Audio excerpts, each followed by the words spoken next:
In this video, I will be diagnosing the AC system on a 2010 Kia Rio. Chief complaint is some vents are cold and some are warm.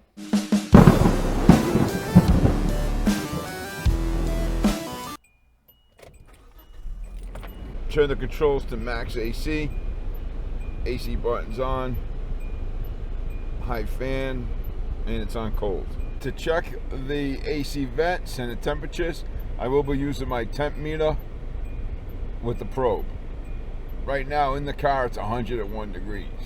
Again, main complaint is some vents are cool while others are warm, and I can actually feel the difference. This one's really hot. Far left vent is looking like 68 degrees. The one on the right side of the steering wheel, it's about 80 degrees. The one to the right of the radio, it's about 89 degrees. And the far right, by the passenger side, is about 94 degrees. Okay, it looks like we do have a big difference. The far left vent is cold, and as you go across the vehicle to the passenger side, it gets hot. The engine is running. I hooked up my AC gauges, high side and low sides connected. Compressor down below is actually engaged. I look at the gauges, I hear about 200 on the high side and about, I'm gonna say that's about 30 PSI on the low side. So I do have fluid in the system. The fan on the left side is actually running, but the fan on the right side is not. So right here, I'm looking at this connector, and it appears to be pulled away from the fan. Both fans should be on when the AC is operational. So I'm gonna use a screwdriver, just get down there and push that connector back on. And voila, the fan is actually engaged.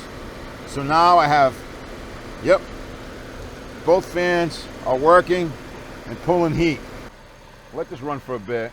We'll go inside and check the vents again. All right, I'm checking that vent to the right side of the radio. We're gonna have to go ahead and give this AC system a charge. It is a little low on Freon. Now that I know that the air conditioning compressor is working, the fans are working, and the system in general is working like it should, and we are a bit low on Freon, I went out and purchased this Blaster R134A recharge kit.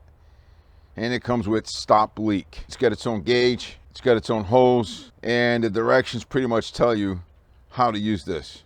This hose has to be hooked up to the low side of the air conditioning system. So the hookup for that hose is on the left side if you're looking at the engine, towards the rear. You got your high side hookup and your low pressure side hookup. This hose gets connected to the low side. So you remove your cap by turning it left. You're going to pull back on this collar. I'm going to push it on and let the collar drop down. Now tug on it and it should be locked in place. Now we start the engine and turn on the AC controls.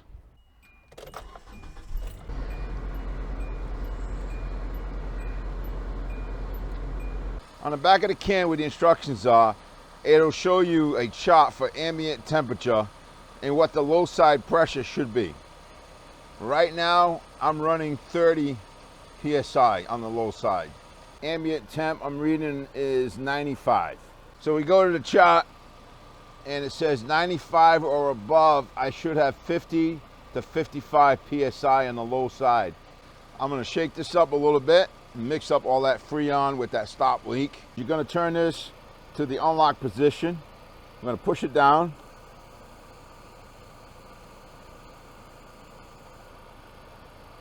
You're gonna hold it down.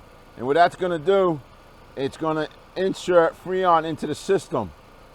I would hold it down for about 15 seconds, let it go, and then check your pressure. I don't know if you can see, but we're about 33 PSI right now. So I'm gonna keep doing that till I get about 50.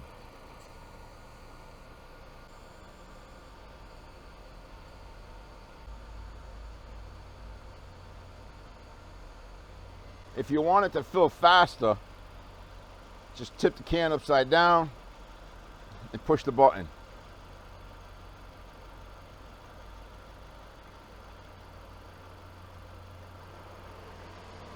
I took the whole can and I'm right about 45 psi.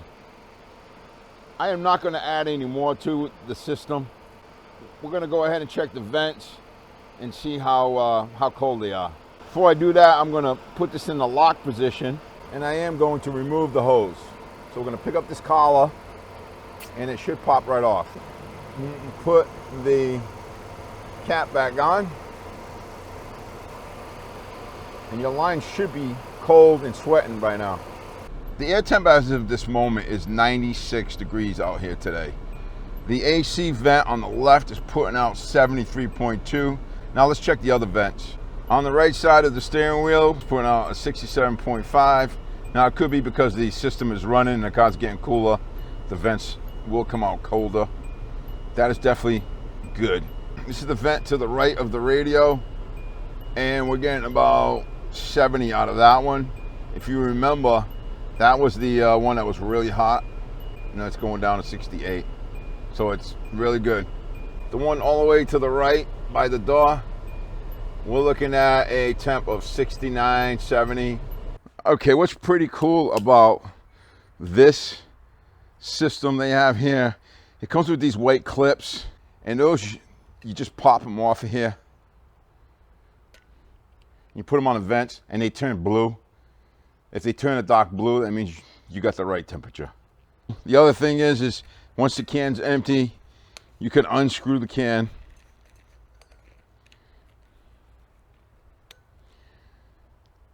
You get yourself the cheaper version of this because you already have the hose. So you buy the cans without the hose. And this is all reusable. Save you some money in the future if you needed to do this again. Obviously, there's a leak somewhere in the system here. What I'm hoping is going to happen is because this has stop leak in it, hopefully the system will seal itself. If not, I might have to take it in and have them search with a black light and see where it's leaking. As you've seen on the gauge, I didn't hit the 50 psi mark. You could have probably used a little bit more. I just didn't want to buy another can if I can get away with just adding 12 ounces and getting a good temp out of the vents. Less is probably better for the system than overcharging it and putting too much stress on the compressor, and then you could end up causing damage to the compressor. As long as the air coming out of the vents is 30 degrees or more or less than the ambient temperature, you're good. The reason the left vent was cool, and as you went to the right side of the vehicle, the vents got warmer, was because the system was not completely charged like it should be, and the heat exchanger was cooling down one area and not the entire area, so you can cool all the vents down. Now that it is charged, that heat exchanger is completely cooled down, so now you're getting, you know, the cooled air. Any questions, comments, leave them down below. I'll get to them as soon as I can. I'll put links in the description for all the stuff that I use. Hopefully this video was helpful, and you all have a great day.